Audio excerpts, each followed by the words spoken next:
Welcome to Tape, powered by the Ram 1500 Sport, built exclusively for Canadians. I'm Ryan Dixon. This is Justin Bourne. Anyone who does watch the Tape to Tape pod from time to time knows Justin is an occasional contributor. We're happy to have you in the chair. Yeah, thanks for having me. Good times. Good times, yeah. It's a strange world Mild out there. Epidemic panic. Yeah,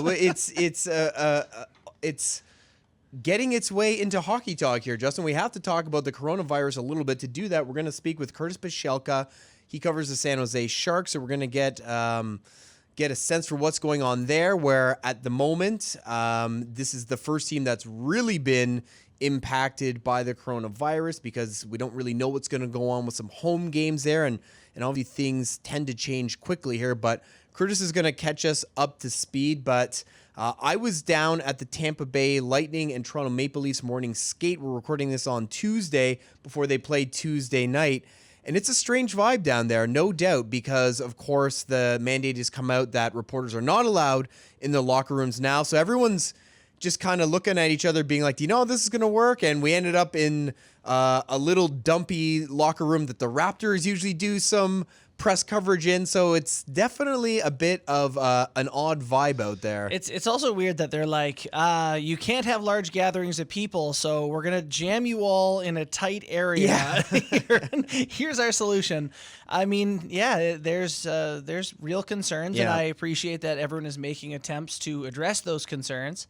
Are they effective? I don't know, but at least they're trying. Yeah, this is where we get to throw out the TV or radio caveat. I'm not a doctor, but all I can do is go along with what people in the know say, and we'll see where it goes from here. Let's flip over to some hockey then, and we'll keep with those Tampa Bay Lightning. I don't know that there's a more fascinating team in the NHL to watch, to see. I mean, when you consider their long arc here of the past half decade, how good that team has been. They came close in 2015. Shocking exit last year. Slow start. I remember you tweeting in around December, like, are they going to get it in gear or not? Like, we're getting past the, yeah, it's going to happen. And then it happened. What's your 30,000-foot view on this Lightning team that is pretty much certainly going to finish second in the Atlantic, but has much, much, much bigger goals in mind? Yeah, I don't know if 30,000 feet is far enough, but to pull it back from like the last, as you said, like half decade or so, they're probably one of the best teams who haven't won a cup. When you think about those Capitals teams before Ovi and Backstrom got it done, I'm thinking of the best teams who haven't won cups. The Canucks team, 2011, for sure. Those sort of, and not just that year, those 3-4 year chunks. This run by Tampa Bay now, they're in that conversation of teams that, like, if they don't get it done at some point, they're going to be one of these teams we look back at and say, best team that never won a cup. And it is getting a little bit dire, but I think you can make the case that this is a different looking Tampa team. And I think part of the reason is they saw their failures last season and they've addressed, all right, physical playoff hockey, fine, we'll buy in. Sure. We'll get a Coleman, a Goodrow, Patty Maroon before the season. Yeah, they've even picking up Bogosian. I think they're making an effort to play more like the hockey that gets played in the playoffs than regular season hockey. Do you buy into that it is night and day, or at the very least that it takes a certain type of team and it can't just be high flying, or do you think that Tampa's number just hasn't been pulled? That's part of it too. I definitely think it would be. I think it's flat out wrong to say that you can't win playing, flat out skill hockey. Yeah. I think that's possible if you're that much better than the other teams. But the reality for Tampa is they're in a division with a very good Boston team, and Toronto has been good some years, but Boston is that main roadblock, and a team that's composed differently than those super skilled teams. Right. So you get that the contrast is right in your face, right? Yeah, exactly. It's it's something that they needed to address. I also think that, like, when you get into the postseason, every team you play is good.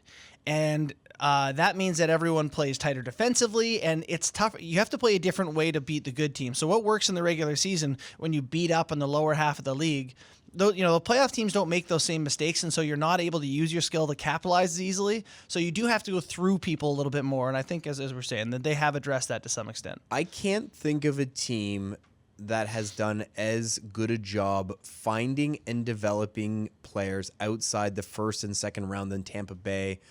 And I know some people will say, well, the Red Wings really did a great job of it. And that's true. They did. They hit massive home runs with Zetterberg and Datsuk in later rounds. But you look at someone like Nick Lidstrom, he was drafted so long ago that part of it was like some teams were like, we're not drafting Swedish guys at this point. It was a full marks for the Red Wings for being ahead of the curve. But I think when everyone is scouring every corner of the world now, what Tampa continues to do is just more impressive than anything I can think of. Of course, we're talking about Andre Palat, Nikita Kucherov, the reigning MVP and a 130-point guy. And the latest guy, Tyler Johnson, not even drafted, an unsigned free agent. But the latest guy to really take this step is Anthony Cirelli. And I know from just, again, being down at ACC this morning, there's a little bit of buzz building for this guy's Selke case, which seems a little crazy. I want to know what you think of the way Tampa has developed guys, and let's get into what you look for in a good defensive forward. Yeah. So Cirelli, what he is doing this season is special. It's something that, Jeff Merrick, our Hockey Central host there, has really keyed on. Yeah. His special two-way play. So what it is for me that makes a good defensive player is the example I use, and I'm working on a piece on this right now, is so as a winger, when I'm back checking, if I'm back checking and there's a 3-on-3 headed towards my net, the next guy up the ice is their defenseman. I don't have to beat him up the ice. He's probably going to be irrelevant. It's an even-numbered rush. They'll probably dump it in. But the best players make that extra effort to get on the right side of a guy who might not have anything to do with the play. And if you watch, the guys who won it in the past, Patrice Bergeron, Ryan O'Reilly, they're never surprised by a play unfolding and all of a sudden their guy is, whoops, he's open by a foot or two in the back door. They're on the defensive side of a guy where he may not be relevant. And Anthony Cirelli looks like that to me, where the priority for him is not the offensive side of it, even though his offense has been good, but he just seems like he's in the right places all the time. And there are so few, I shouldn't say so few, but there aren't everyone on an NHL team that you can trust are going to be where they should be. And it's so nice when you play with a guy he's going to be on the right side of a guy. You know where everyone is. So Cirelli is that for Tampa. And to me, that effort to be there when you don't have to be is what makes a good defensive player. And it starts with awareness, I guess, being able to look around and identify. Yeah. That's a big coach's thing is like, okay, we teach players to stand in this area of the ice in this situation, but you're not defending that area of the ice. Where's the guy who's going to end up in that area of the ice? Or, even if he's 3 feet off from where he should be, a lot of people go, well, you wanted me to stand in the slot. And it's like, well, we want you to find the guy. That's where we wanted you to start. Yes. We were hoping you could maybe adjust from there. Yeah, we're giving you a little credit to actually freelance a bit from there. So not everyone is able to, though. Not everyone has that defensive awareness. So, the Selke part of the conversation with Cirelli is, you kind of have to, it's a trophy you win after you get the reputation. It really is one more that you see guys win at 28, 29 after it's really been established.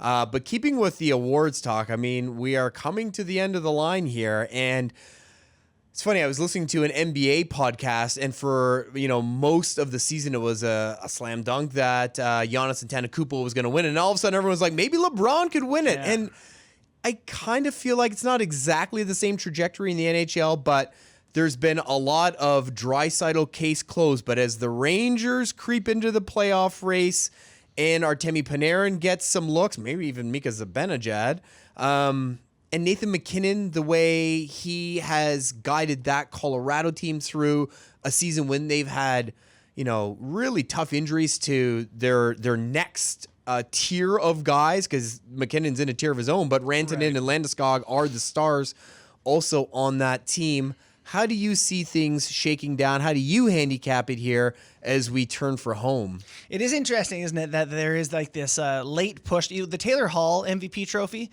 that was like his name didn't come up until like this part of the season. Yep. And actually, I remember there was a push. Someone wrote an article that like got his name in the mix, and he played well after people started thinking about him. And you kind of get that name at the front of your mind. That can happen for sure. I was a guy who I was looking for a reason not to give it to Leon Draisaitl, I think, because Connor McDavid was there. And to me, he softens teams up for Draisaitl. If he's not there, I'm not sure Draisaitl can do what he does. Then McDavid was hurt, and Draisaitl, willed that Oilers team to some wins and put up big totals. And I was like, fine. If he wins, the scoring title by 15 points after that stretch, he's the guy to me. So right now he's still first in my books. But again, dozen games left in the season. Yeah. Even if McDavid went on a run, like that's the guy. So when I was looking at the stats today, I was like, what about Connor McDavid? I think he only missed 7 games, maybe 6. Like, you're telling me he couldn't do enough if he goes out of his mind and the Oilers, they're looking good to get into the playoffs. I think there's a conversation there. Yeah, well, it's such a weird thing. It's like, what are we voting on exactly? And the Hart Trophy is the hardest one because people vote on it differently. Yes. And Jeff Merrick was also, he doesn't love the way it's defined. And he was saying, it should be the best player. It doesn't matter if your team makes the playoffs at all, most value. And then you can argue for goaltenders, should be heavily weighted if you're arguing value. Also, if you're arguing value, then the best player on the worst team should win it. So like Jack Eichel, because the second best player is farthest from him. And where does Buffalo fall without that guy? And then if you're the Oilers, it would just void the candidacy of either McDavid or Draisaitl because the other guy is just so good. Yeah. So that's not what I'm voting on necessarily. I'm trying to find the best season. Yeah. Who had the best season in the NHL? Yeah. And it just still, to me, like McDavid's the best player on that Oilers team and Draisaitl's having the best season. But, if this next stretch goes a little differently, maybe Draisaitl missed a few games and McDavid's hot. Yeah, I am, if all things are equal, looking to give it to McDavid, not just for what he's done, but the way I believe he drives things for Edmonton. It is, I could do an hour-long pod on the language of the Hart Trophy, and it is problematic. And I think How do you view it?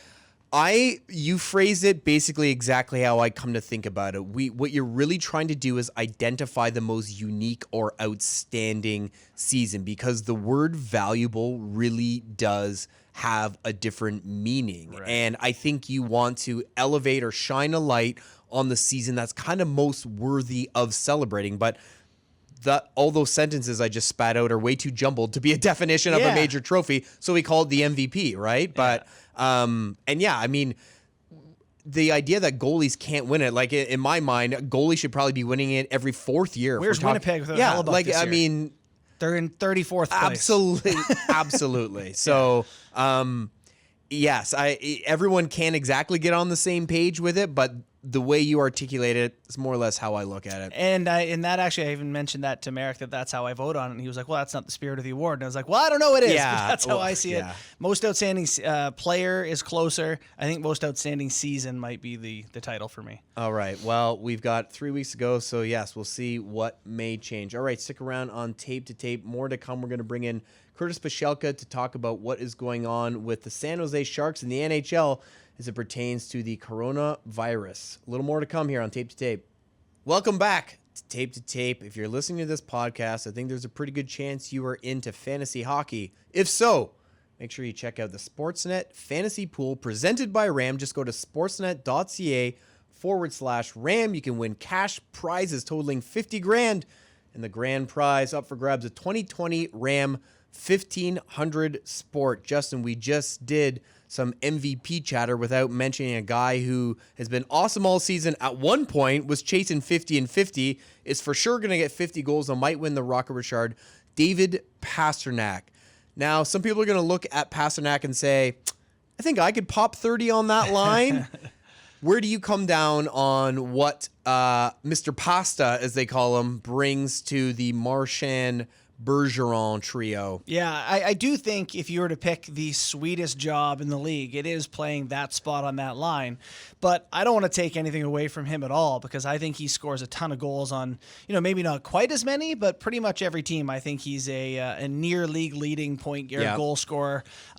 He's just so electric. He's got such a good shot, such a good sense of where to lurk off in the flanks and where to find open one-timers. So I'm a big fan. I know he is probably the guy of the league leaders in goals that fans want to see win the least, just given the names right there with him. Sure. Being Ovechkin and Matthews. But I think he's the guy who gets it done. You think he's going to end up finishing a nose ahead of those guys? Finally knock Ovi off? Yeah, again, that line is just so good, and he's so dangerous to me. The Leafs have been struggling a bit of late. Not that I don't think Ovi can do it, or either of those guys can do it. At the end of the day, I think Pastrnak is the most electric, and he'll find a way.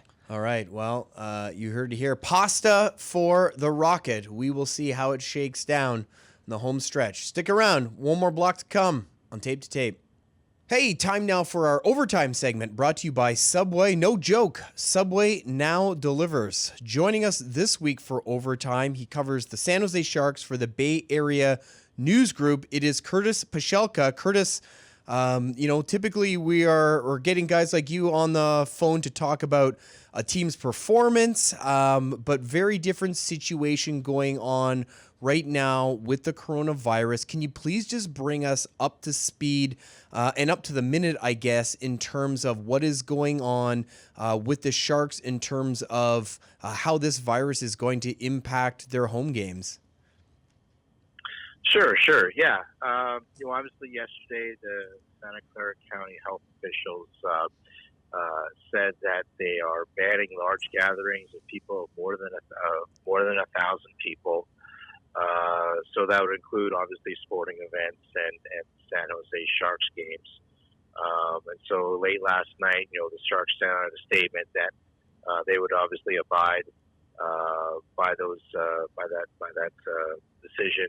And so as of now, it's still a bit of a holding pattern as to how the Sharks will plan to play these games over the next 3 weeks, which is as long as the ban is in place for now. It's supposed to be going until the end of March. So they've got games against Montreal on the 19th, a game against Boston on the 21st, and a game against Arizona on the 29th. And so as of now, like, all options are more or less on the table for the Sharks, whether that is playing at SAP Center in front of less than 1,000 people or with no spectators at all, playing those games at neutral sites such as Anaheim or Vegas or maybe perhaps another building, or just postponing those games until after the end of the month, and working in coordination with the NHL, obviously, with that. And so that's kind of where we stand right now.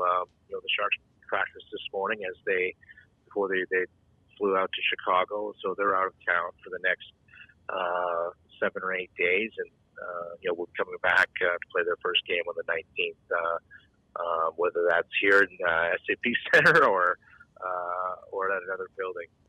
But they seem to be trying to take this in stride and go with the flow a little bit. Obviously, they did be disappointed to have to play a game without any fans in front of them, but I think they're trying to be kind of looking at it from a health perspective and trying to keep that in mind as well.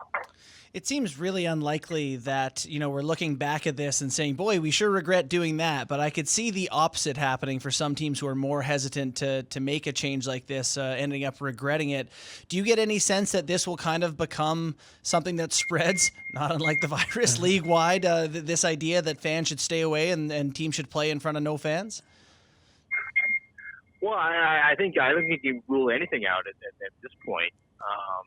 I think that, in some areas where the disease has taken hold, more hold than maybe other places, I could definitely see something like that happening. I think that's sort of the main priority here, is just trying to keep everybody as safe as possible, and hoping that they can try to slow this down or contain it in some way. And so I think Santa Clara County made a decision last night. I think that's the first decision of its kind, and I would be surprised if it's the only decision like this made, whether it be affecting other teams, if it's another sport, or like say the NBA, for instance, or throughout the NHL. I think I would not be surprised if this happens elsewhere as well. So one step that has already been taken is by 4 leagues, including the NHL, to ban media, non-essential staff, essentially, from the locker rooms. I think everyone understands and is on board with any measure right now that sort of stems the spread of this virus. But just for those who aren't familiar, take us through a little bit what that means for people on the ground, Curtis, in terms of the difference between how you would normally interact with players and coaches and what you're seeing now, having experienced it at least for one day at a practice. Yeah, sure. So, normally, after a practice like today, for instance, reporters would be allowed to go into the locker room and talk to whoever player is in there at that time. And, usually they're just kind of taking their equipment off, and you kind of just go up to them and start a conversation.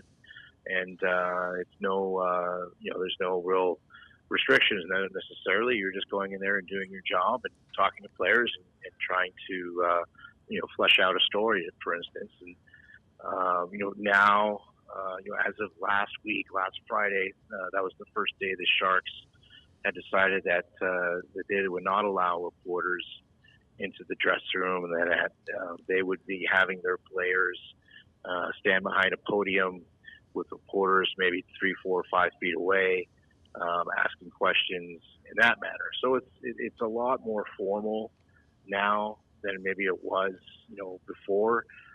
You can sort of just shoot the breeze with a player about whatever topic you want, and then kind of just ask questions related to the game or to the team.